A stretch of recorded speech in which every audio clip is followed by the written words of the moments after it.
a separate nation, but there was always a chosen line. I mean, there wasn't, the Israelites didn't exist until they were called Israelites after Jacob's name was changed to Israel. Yeah. But prior to that, you had a chosen line that followed. Yeah, like we always say, we had the test years ago on One West, which we taught that in One West. One of the questions on the test, who were the three classes of people on the earth during the time of Adam? That was on the soldiers test that we used to give out in One West, which it says sons of the Most High, sons of men, and sons of the wicked, right? Now, people will say, well, you going off. What you mean? Sons of God, sons of men.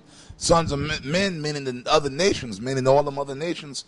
Like Esau. Esau wasn't there as a nation, but that spirit of the Esau was there. Right. Meaning the people that you know today of as Edomites, right, they didn't come to be to the time of when we read in Genesis 25, but that spirit, that line of the wicked was on the earth. Yeah. Those people that would become known as Edomites or later came back as Edomites, they were already there, but they were dark-skinned people. Yep. But they were all different nations. But going back to sons of God or sons of the Most High, meaning the chosen line of Adam. The chosen line of Adam, because it wasn't just one man and one woman. We know that. It was nations of people that came out the waters, as it tells you in Genesis.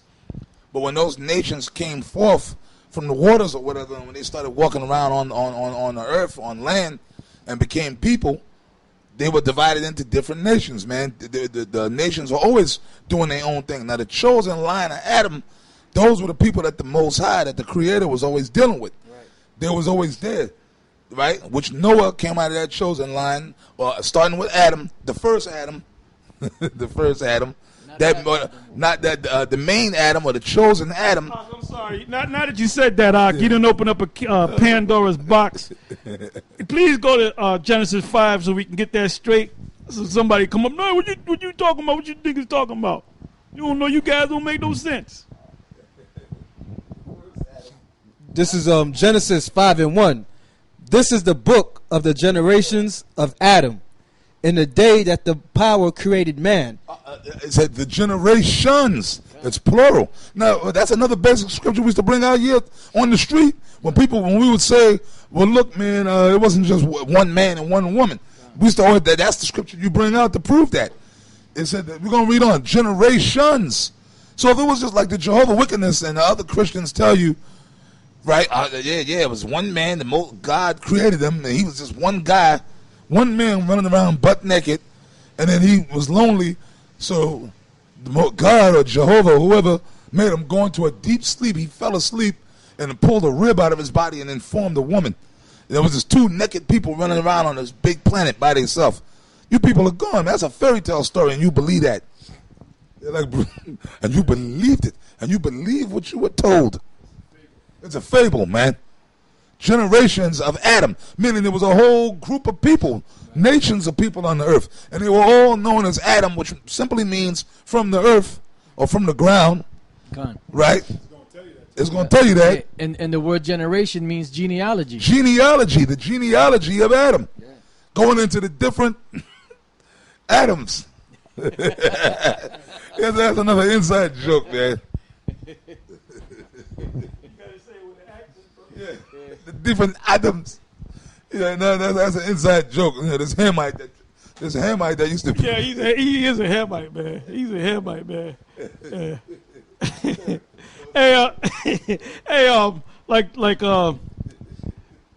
Going into this, right? You said Adam, right? Yeah. Now the word, and then you broke down what Adam meant, right? You said from the ground, yeah. Which literally it means ground, literal. Because when you go to Genesis, when it speaks about the ground, it mentions Adam. Then it speaks about the man Adam. Now, when you click on the word Adam, the name Adam, it tells you that the word means the blue letter. Tells you that the word means man. It doesn't mean man. The ancient language, the word for man is ayash. All right, so they went off on that. Basically, the word Adam means ground. Adama. Yeah. Adam. You have Adama and Adama. because he was taken from the ground, and the scriptures tell you that. That's why he was called ground, because he was taken from the ground. We're going to finish reading if I can. Round up. Genesis 5:1. This is the book of... Read it the right way. When you get to the generation, say the right word. This is the book of the genealogies of Adam. Right, now y'all going to say, so y'all niggas going off. Y'all changing the scriptures. The brother, the apostle just told you what the word mean.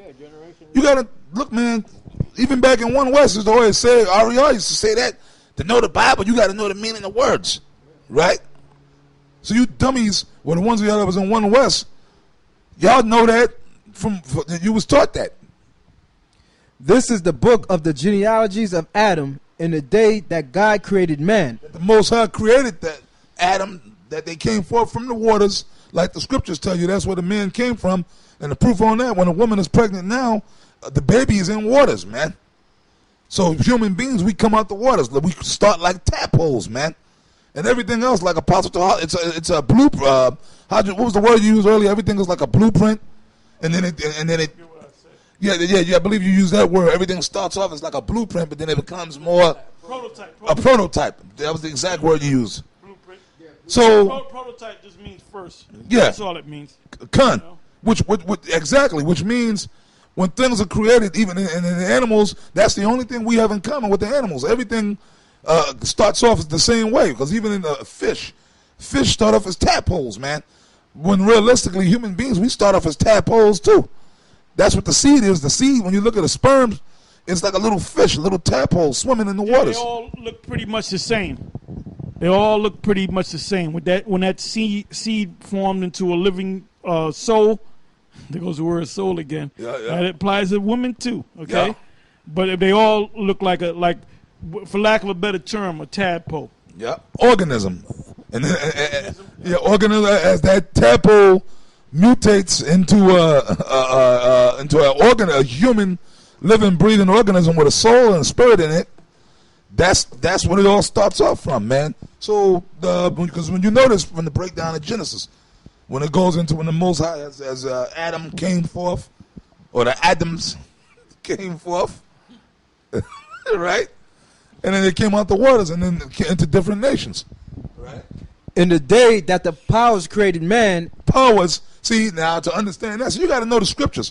Then you go back into St. John, the first chapter, because realistically, it wasn't just the Most High, really, it was really the angels. See, this is deep. Yahweh and the angels were the ones that was doing all the creating. That's why it says the powers. And now, let me just say this, brother.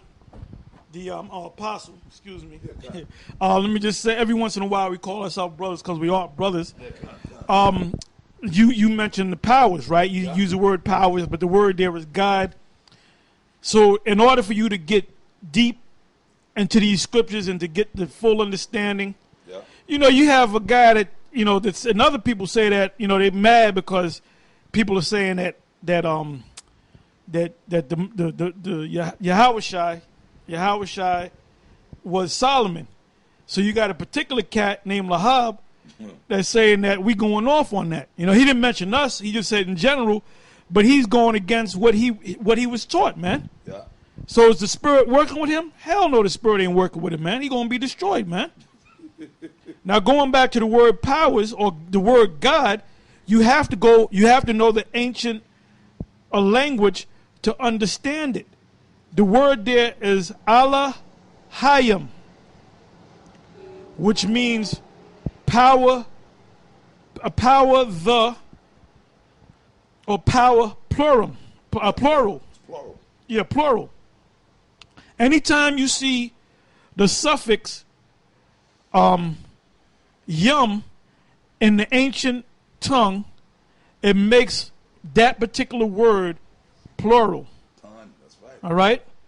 I'm going to give you an example. Somebody help me out. Give me a common word in the ancient tongue, the Hebrew. Book. Well, Akim. Right. Ak is brother. Akyah would be my brother. Akyam would be brothers. Right. All right? You said book. You have one book. That's the word there is sapah. If I say, get those books over there, you would say sapar yum. Yeah. So the yum, the suffix makes it plural. So power is powers.